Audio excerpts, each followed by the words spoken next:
शिर्डी लोकसभा मतदारसंघात आता तिरंगी लढत होणार आहे। माजी खासदार भाऊसाहेब वागचौरे अपक्ष म्हणून निवडणुकीच्या रिंगणामध्ये उतरणार आहेत। 2009च्या निवडणुकीत वागचौरे यांनी रिपाईचे अध्यक्ष रामदास आठवले यांचा पराभव केला होता आणि त्यानंतर आपल्या संपर्काच्या माध्यमातून लोकप्रियता मिळवलेल्या वागचौरेंनी 2014च्या निवडणुकीमध्ये मोदी लाट असतानाही शिवसेनेला जय महाराष्ट्र करत काँग्रेसमध्ये प्रवेश केला आणि त्यामुळे या निवडणुकीत त्यांचा पराभव झाला होता। त्यानंतर वागचौरेंनी भाजपात प्रवेश करत श्रीरामपूर विधानसभा निवडणूक लढवली होती आणि तिथेही काँग्रेस उमेदवाराने त्यांचा पराभव केला।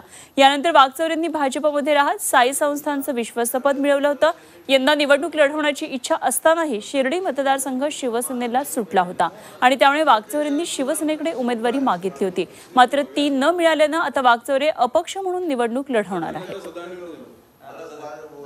लोकसभेमध्ये कायदे मंडळ आहे, कायदे होतात, त्या लोकसभेमध्ये तशा प्रकारचं भाष्य करणारी व्यक्ती पाहिजे, तशा प्रकारचा अभ्यास पाहिजे। ज्या व्यक्तीला म्हणजे मी म्हणणार नाही काय ते, परंतु ज्या पद्धती कुवत नाही अशा पद्धतीचा चेहरा आपण लोकसभेमध्ये पाठवणार का, हा माझा प्रतिप्रश्न आहे। जनता मात्र मनोमन आता त्रस्त झालेली आहे, मनोमन चिंतन करते आहे, या ठिकाणी वागचौरेच पाहिजे।